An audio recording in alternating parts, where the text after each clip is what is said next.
Okay. All right. So I'm going to start with a question that I'm stealing a bit from Phil Eidson from the Art of Procurement. Mhm. Um, did you find procurement or did procurement find you? The question is really like, when did you first hear the term procurement and sort of get involved in the space? That's a great question. Now, I'll go back into history of History. It my career. was the year one. It's year one when I was in engineering. I did a lot of engineering work when I was back in automotive for Mahindra and Cummins. Hmm. And while doing engineering, I used to hear this word, commercial impact. Commercial, it should be commercially viable proposal. And as an engineer, I wanted always to build fancy things. Hmm. So I was building fancier things, and on the design part, What kind of engineer? Mechanical? it's mechanical Okay. engineering, right? Okay. So first of all, I was working on building manufacturing plants for Yep. Mahindra, and after that, in Cummins, I was doing that, and I switched to more like design engineering where I Mm, was building engines. okay. And then I would build a design, and then I would hear that it is not commercially viable, or it is not manufacturability is not there. It can't manufacture it. So then I try to understand like what does that mean, Hmm. and I started interacting with a lot of procurement or sourcing people who used to take my requests to the suppliers, get quotes, and understand whether this is doable or not. Okay. And that gave me the first exposure to procurement or sourcing function. And then my eyes lit up because now I have uh, money or dollars Yeah. tied to a design that I'm making. So then I matured out of my design Okay. engineering, and I thought, okay, I know enough of design engineering. I should learn more about what is commercially viable in the market, and that's how I started working with the sourcing team. I ended up going to the sourcing team and doing sourcing At Mahindra at this or at was at Cummins? Cummins. At This was Cummins. at Okay. Cummins, and that's how I started doing sourcing. I started sourcing with the products that I was actually designing, Okay. and then transitioned to other parts of the organization doing sourcing for other products. That's really fascinating. I appreciate your sharing, Sourav. Do you ever miss being a mechanical engineer by trade?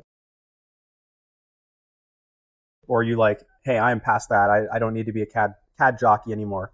I I do not miss because in my current job also, or in my job previously at McKinsey, I used to run through drawings. I used to understand drawings, and Hmm. that actually helped me have very credible and meaningful conversations with engineers and suppliers because they knew that this procurement person knows what he's talking about and Mm, can speak the language. a little bit dangerous. Yeah, that makes perfect sense. Well, here's a question. When you were at Cummins, really cutting your teeth on Mhm. procurement, um, do you think there was something? Is there anything that you would call out from Cummins as being sort of unique or specific to that organization? And for reference, Cummins is an iconic manufacturer of diesel engines primarily. So Mhm. if you have a Ram truck, it's a big flex to Yeah. have a Cummins engine inside. Yeah, absolutely. I think I'm very proud of me working at Cummins, very big brand name, known Yep. across the world. I think from a procurement function standpoint, Cummins has a pretty mature procurement process, and in Hmm. general, automotive is the procurement maturity is higher than what I've seen in other industries. Yep. Now, from a procurement processes standpoint, the tools that they were using, so Cummins was going through a digital transformation at that time, Yep. and that time we had other solutions in the market, which were the hip solutions, I would say, in Hmm. at that time. So Cummins definitely invested in those. And what I found is use of the platform or use of the tool completely depends on the maturity of the procurement buyer or the Hmm. sourcing person, in addition to how much buy-in do we have from the leadership. So these two are super important for the platform to work. So in our case, when I was at Cummins, the maturity of the buyers in some cases was not there, and our Cummins buyers are typically more mature than what I found at other industries, Yeah. but in some cases the maturity of the buyer was not there, so the adoption of the tool was low, and the tools at that time were a bit more confusing, or in the Okay. 1980s, I would say 1980s that means they're like very old infrastructure legacy kind and of thing. iChart or I software, I Okay, would say. sure, sure. Like the So OG. yeah, so they had a lot of difficult to use essentially. So the regular buyer who has never used technology, I don't think they were getting the adoption was super low for there. Hmm. But people who have seen technology and are more uh, have the willingness to use technology to do things better, I think I saw the adoption much more than that. But this is what I will say is Cummins as a procurement organization is much more mature than what I've seen in other industries. Does mature mean just professional, or does mature also mean it can be sometimes more sluggish, more red tape, or do those things not necessarily go hand in hand? They can go in hand, but Mhm. in Cummins' case, it was maturity in terms of the thinking, the vision of the organization was already established as a Mm. company. The professionals that Cummins hired were actually procurement professionals. They Okay. had done procurement sometime in their life, and the leadership was bought into the vision. Okay. So that's what maturity means, and we had a lot of tools. So there are different aspects of the value chain of sourcing. So we're going through a digital transformation, and we are investing actively in different parts of the What even transformation. is a digital transformation? Digital. I feel like that word is like it's like it's like Bigfoot. Uh-huh. Everyone's talking about it. And that's probably a bad example. I don't actually people aren't talking about Bigfoot. Um, but I feel like people always throw around that word digital transformation. Mm-hmm. It feels very like I don't mean this with offense, with all due respect, consultant y. Mm-hmm. But I always wonder like what's the difference between digital transformation or just implementing a software or just buying something. You know, what is Mm-hmm. it? What does a transformation mean? You know? I think that's a very good question, and these two words, digital transformation, is thrown around quite a bit Yeah. Who even without. coined it? Do you know? I don't know who coined it, but I have also thrown around that word because Sure. people recognize this that they are going through a transformation. Though, in my eyes and what I understand based on my work at Cummins and McKinsey is uh, when you are changing all the aspects of your value chain Okay. from non-automated uh, processes to automation, and automation can be software automation and majorly software automation, Sure. Sure. that Sure. is digital transformation. So you're not touching only one element of the life of the value chain of sourcing. You are actually digitizing or implementing softwares across the entire value chain so that your function is much more efficient. So here's a question. I think that's great. So just to again, like sort of brainstorm on what does even digital transformation mean. Do you find, at least within McKinsey, and if you don't know the answer, that's also fine. Mm-hmm. But did it tend to be that organizations would do digital transformation like across like a whole functional area, like all of procurement end to end? Mm-hmm. Or when they did a digital transformation, was it like, hey, we're going to digitally transform procurement and finance and sales and planning and the Mm-hmm. schedule that our bathrooms are getting cleaned. They just digitally transform the whole business in one go. Yeah, I mean, what's the scale yeah. I think typically? that's a good question. Actually, it depends on what the company wants. Sometimes Yeah. the our clients would feel that maybe some functions are not mature enough in Mm-hmm. the in as compared to their peers, and they want to do a transformation there. And some companies would feel that our processes are backwards, and it completely depends on what survey do we run across Mm-hmm. functions Mm-hmm. and compare that to benchmarks across functions, because typically the benchmarks are function specific. Like, So what's an example of uh, a benchmark for a given function? It could be anything. yes, I think there are a lot of benchmarks. It can be an ISM benchmark that you're doing on Okay. maturity of an organization. McKinsey had their own benchmarking practice where you could benchmark a company with McKinsey's other clients and see where do you stand from a maturity standpoint. Sure. Sure. So that's how essentially the companies decided on which function Okay. to do a transformation on. And when there is a transformation going on, it can be procurement and finance together, or it can be procurement and HR. I think procurement and HR were more common, We're more common. Okay. from a transformation standpoint. And based on what I have seen, typically finance organization has more robust processes because that is also driven by a lot of compliance in the Mm, market. that's really interesting. Okay, so a few questions. When McKinsey was running a transformation, digital transformation, what like can you give me a rough sense of the timeline? Are we talking about like a 2 month engagement? Are we talking about 6 months? Or are we talking like, hey, like buckle your seatbelts, this transformation is going to be done in 3 years, you know? So, good question. So, it completely depends on the scope. So, when you are trying to understand if you need a transformation, so then McKinsey would go in and spend, I think, about 1 to 2 months understanding the processes across the company, Okay. including procurement as a function, of maybe finance as a function, and say, okay, these are the areas where the company needs transformation. And Okay. this is a 1 to 2 month process where you're defining where a transformation is needed Sure. and what transformation is needed. Then the next part of the journey is actually doing the transformation, which is Okay. when the rubber meets the road. And Yeah. this can, so I have been part of programs which are like 2 years long, because making change in an organization is difficult Right. and it takes time. So we have done transformations which are 2 years in a row, where we are transforming each and every aspect of the value chain, but in sequence, not in parallel, because too much change is difficult for the organization to digest, and Mm-hmm. there might be resistance, or there Right. might be a lot of bottlenecks that would come up. People might lose Yeah. or get out of capacity. Sure. Sure. Right? And there's a name for that, right? It's like change fatigue or Change fatigue. change fatigue. Okay. Change fatigue. Change fatigue. You heard it here first. At least first time today. Um, so so that makes a lot of sense. I guess one question I'm sort of curious about. I got this advice once from an advisor of ours. He said, you can change people's processes or you can change their software tools, but you can't change both at once. Do you think that's true or not? So change people's processes. So yeah, because you're talking about like the McKinsey process Mhm, approach to digital transformation was okay, first we're going to map your existing process mhm, and then identify where we digitize. mhm, You could also go the opposite direction and say, hey, forget your process. Let's start with here's the best in class software and the way that that software is designed to run.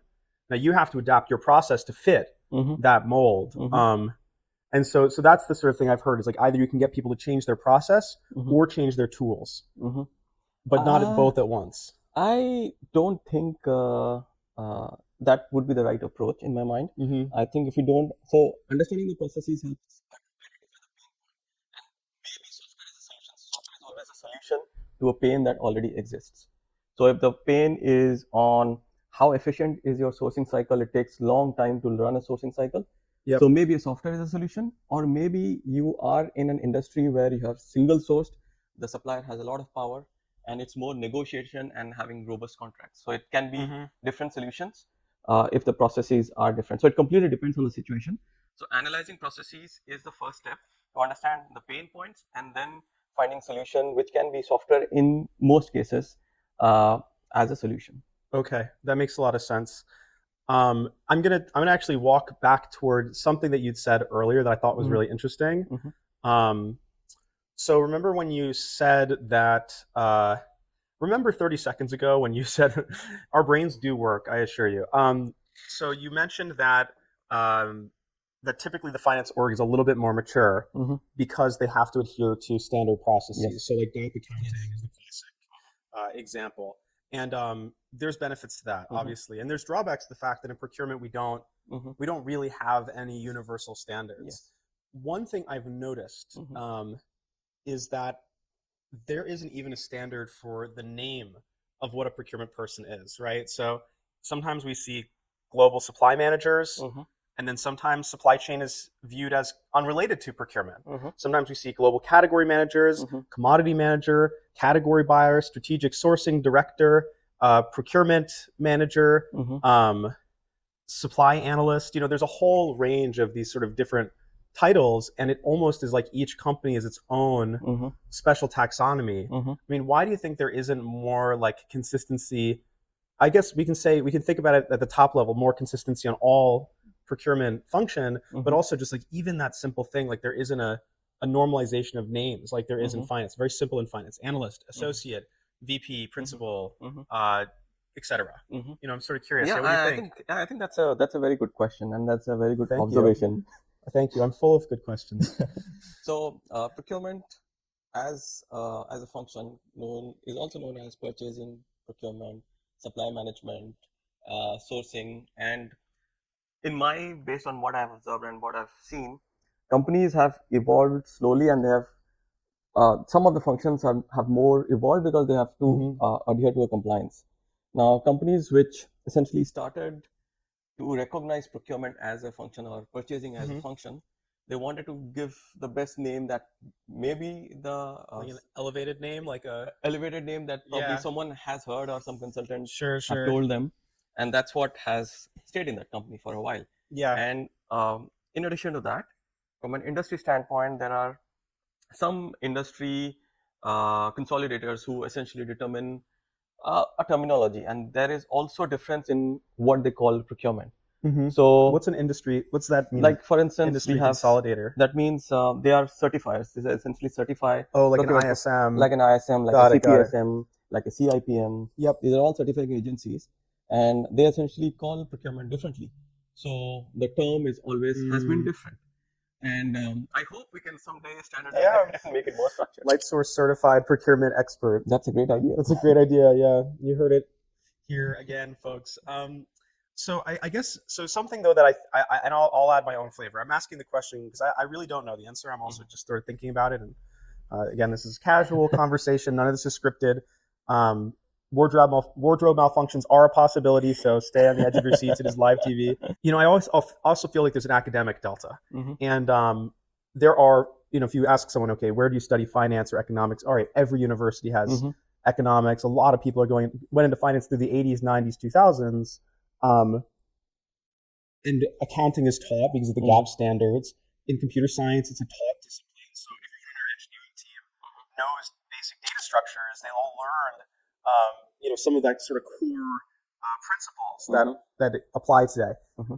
And then in supply chain and procurement, I feel like it's a function that doesn't really have a huge amount of academic backing very broadly. Now, when I was in business school, there were some classes on supply chain, and there was a department that it was operations that included supply chain, but very, very little of it, I think, had direct applicability to like, you know, like what it would actually take to be a category manager. You know, it might be like the theoretical ordering quantity stuff, like the T-shirt problem. If you do know that one, the T-shirt order or the newspaper problem. Newspaper problem.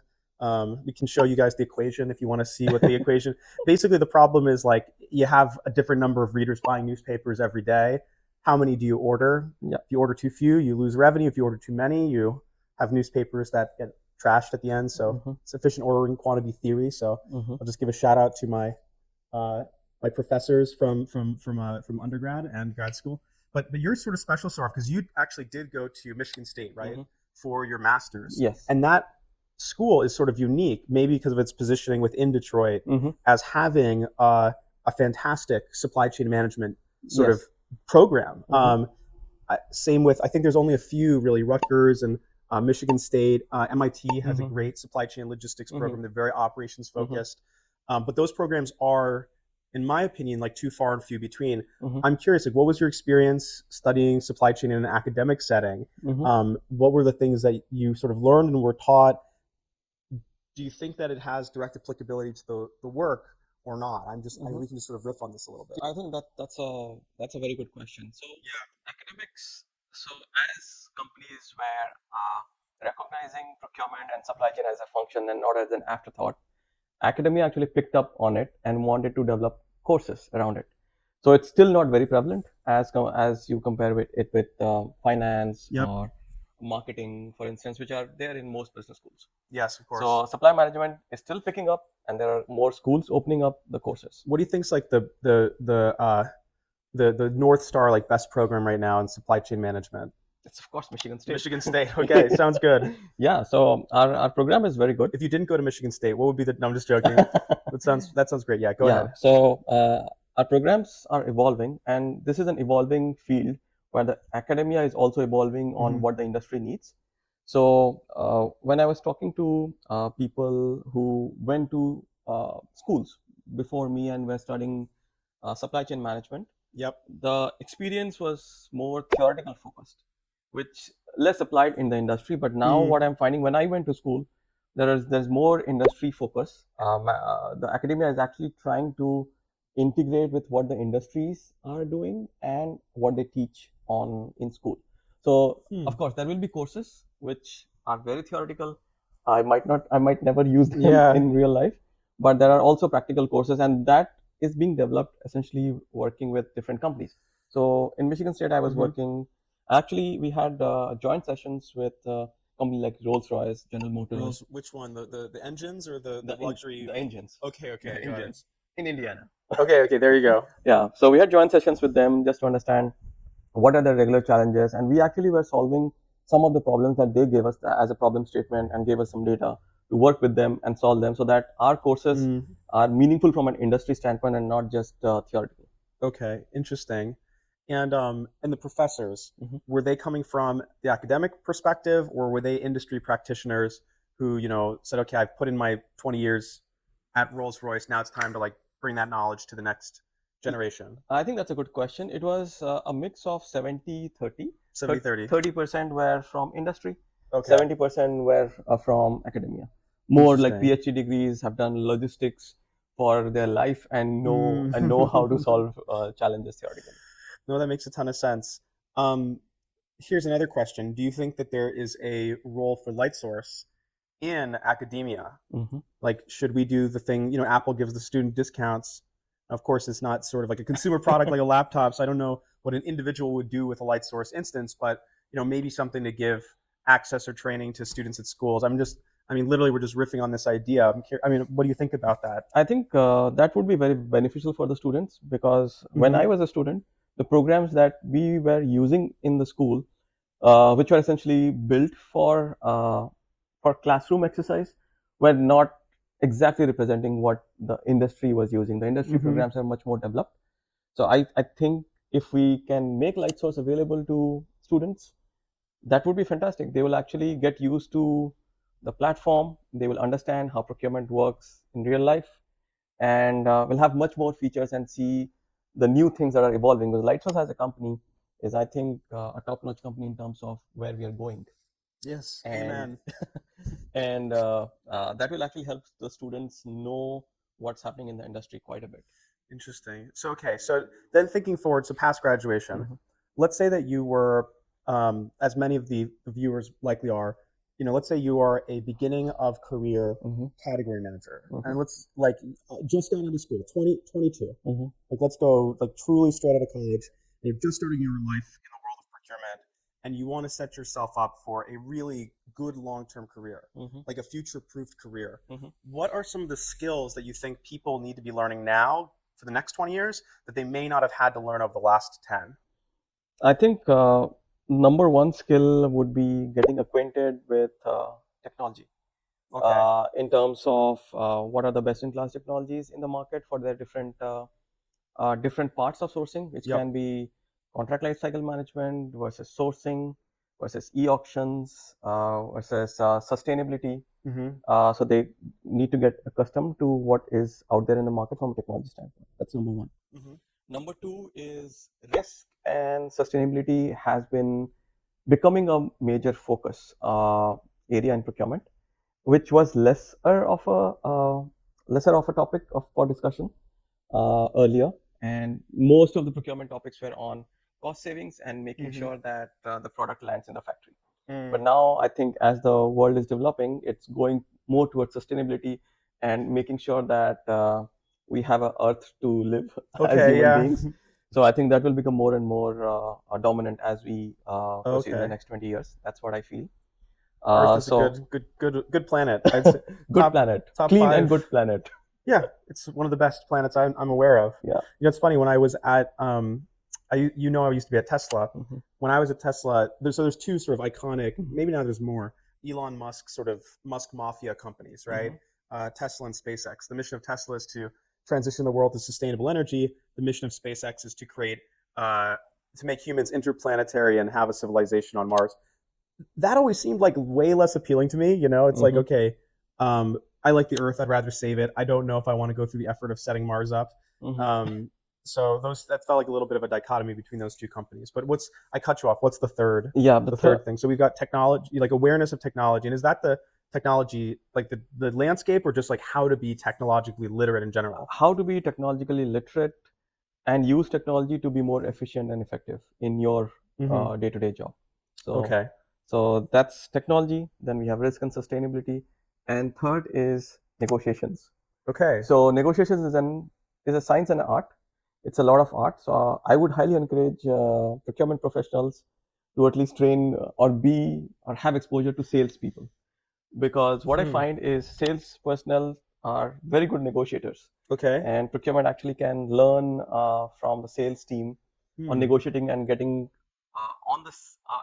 setting their foot in the shoes of a salesperson, Hmm. so that they can use that in their professional role, which a lot of procurement professionals don't do, and they Right. end up feeling happy about what they've negotiated, but they have typically leave a lot of money on the table. Where do you feel like someone can get the most like practically? Let's say that I'm a procurement professional or aspiring to be so, and I want to become like a great negotiator. Mm-hmm. That doesn't necessarily obviously mean like a ruthless negotiator. Mm-hmm. It means it can mean a lot of different things. Where would you say like I should go to get reps on that? How do I build up that muscle?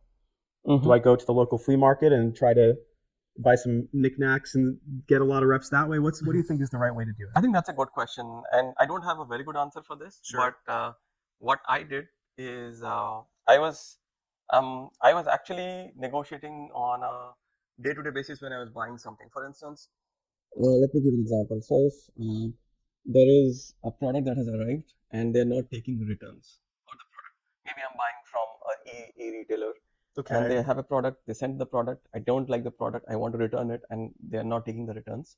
Yep. So I try to negotiate my way through that, either to get a refund or to send the product back. So these are things which help me understand the psychic of the person on the other side, which is very important to understand, Mm-hmm. and then know what kind of things, if I tell the psyche or if the person, they will respond to it in a way in which I want them to respond to. Mm-hmm. So these kind of things help in like day-to-day negotiations, and negotiation is a habit. You have to do it on a day-to-day basis before essentially talking to a supplier or things like that, and before becoming proficient there. So that's one of the things that I did. Second thing that I was doing is more on the science part of negotiation, trying to understand what do I want to negotiate, which is important for me and which is important for the seller, and determining what should be the train of thought when I'm having that conversation. Is there anyone in your mind that you think of as being like, whether it was at Mahindra or at Cummins or at McKinsey or at school, where you felt like, wow, like this specific person is like who was the best negotiator you ever saw? Sure. And there was an expert in McKinsey, Okay. and he came from the industry, but he was not a procurement professional initially. He became a procurement professional later in his career, but he was a salesperson, and Okay. he was very good at selling at his company. Then he tried his hand on procurement, and he was an excellent negotiator. He could, number one, know how to talk to people very well, Mm-hmm. and that's how he could negotiate well. So even in cases where the company where he was working at didn't have a lot of power or buying power, the supplier had typically a lot of power in those cases. Still, he was able to navigate his way through in negotiations, finding the right deal for the company. So I think he was great. I learned a lot from him when I was doing projects, and we were on the same team. He was negotiating, and I was his. I was the bad person in that So the good cop, good, bad good cop, cop. bad You cop. were the bad cop. I was the bad cop. He was the good cop, and he was trying to. Interesting. And so you were the foil for his, but he was directing the show. Yeah, he was directing the show. He wrote the show, and I was playing a part in that. But he was really, really good in that. Interesting. Wow, that's fascinating.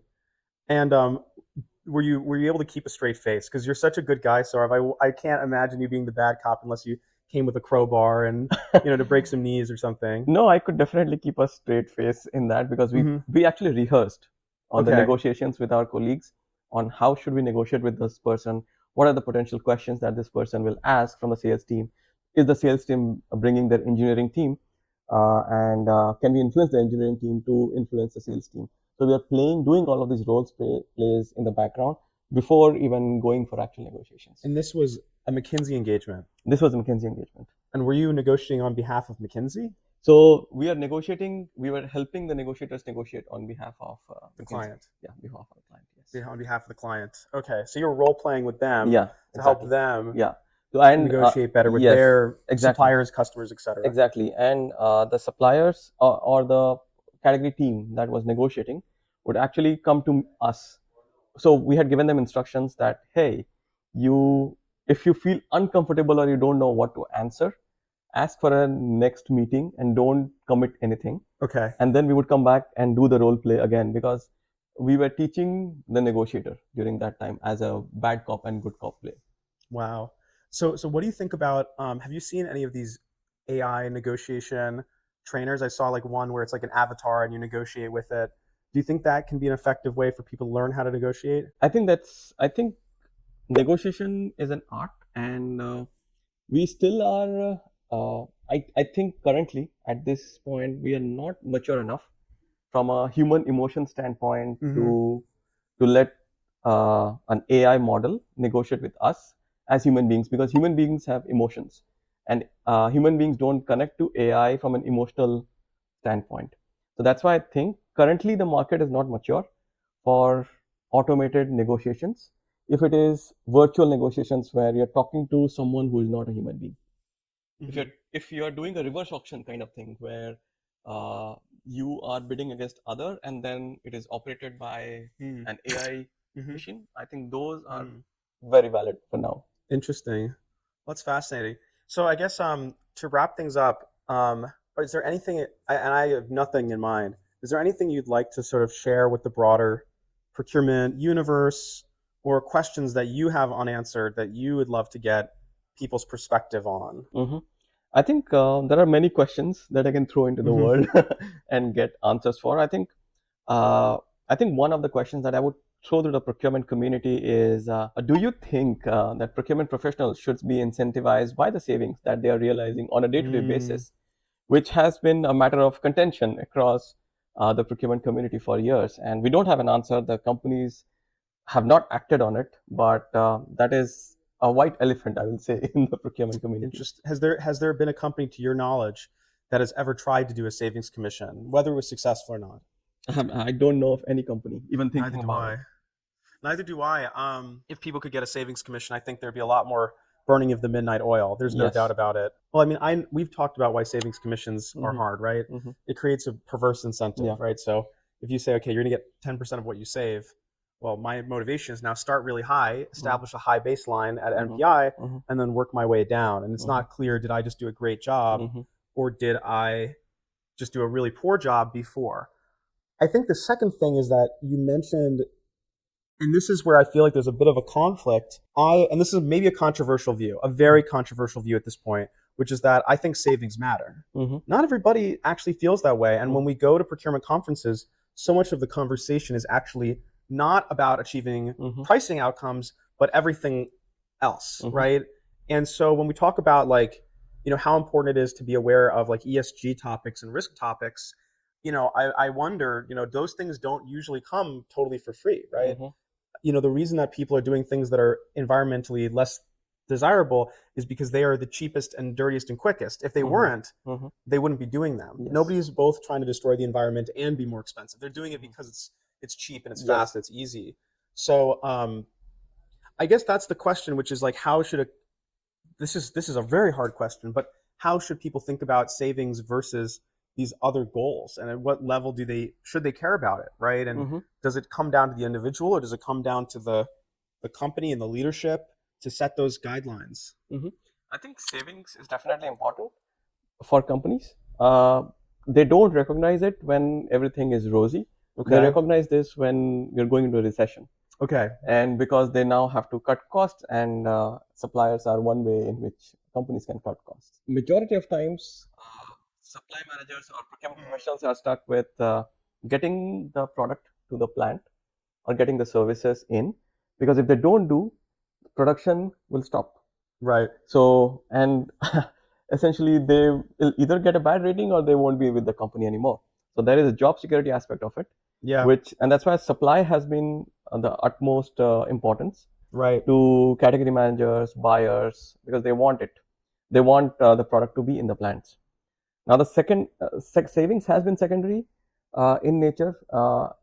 Every company that I have served at McKinsey and when I was at Cummins, we always had a savings goal, both cost reduction, which will impact the bottom line, and cost avoidance. That means we don't do cost increases. Mm. So these were always there. Sometimes in the back burner when everything is rosy and the market is very very strong, and sometimes it's front and center when we are in a recession or Mm. our company is not doing good. Makes sense. Well, let me poke into one other thing. You mentioned cost containment. Hmm. I've always found that to be a really interesting topic because cost reduction is very clear. We're Hmm. higher, now we're lower.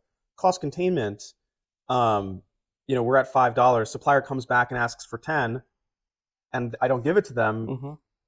That is cost containment, but how do you measure it? Because people can ask for whatever they want. Mhm. That's a very good question, and there are convoluted measures in the industry. There is no Mm-hmm. standard measure. One of the common measures that I've seen in industry is maybe take the highest cost supplier's cost, or maybe take the average of all the cores that you have gotten, and subtract with your current cost, and that's your cost containment with So the average of the quotes. average or median. So there is no right formula for this. So that's what finance team recognizes, and it completely depends on the finance team on how they define it, Mm-hmm. because this is always So yeah, reported. be nice to your finance business partner is the real lesson here, you know, and then they'll recognize all the savings that you're bringing in. There is no formulaic definition of this, clear definition of this in the industry that I've seen. I think, yeah, so that's what the industry takes for now, and that's what I have been also using. But I don't think that is the right definition It's a or a really measure, because that has no outcome. It's just a number. Yeah, but you know the funny thing is, but it matters a ton, right? Yeah. A penny saved is a penny earned, right? Hmm. That's the famous Benjamin Franklin quote. And so a dollar of cost containment matters just as much as a dollar of cost savings, even though it can feel less hard or more Hmm. difficult to measure. Hmm. Well, anyway, I think we can wrap up here. And Saurav, I just want to say thank you again for being an amazing contributor, thought leader in the procurement space, for hand holding our customers like unbelievably well. Um, you know, they love you for it. I hear it every single day. So thanks for being on the Perfect. couch. Yeah. Perfect. Thank you for inviting. All right. Sounds good. Sounds good.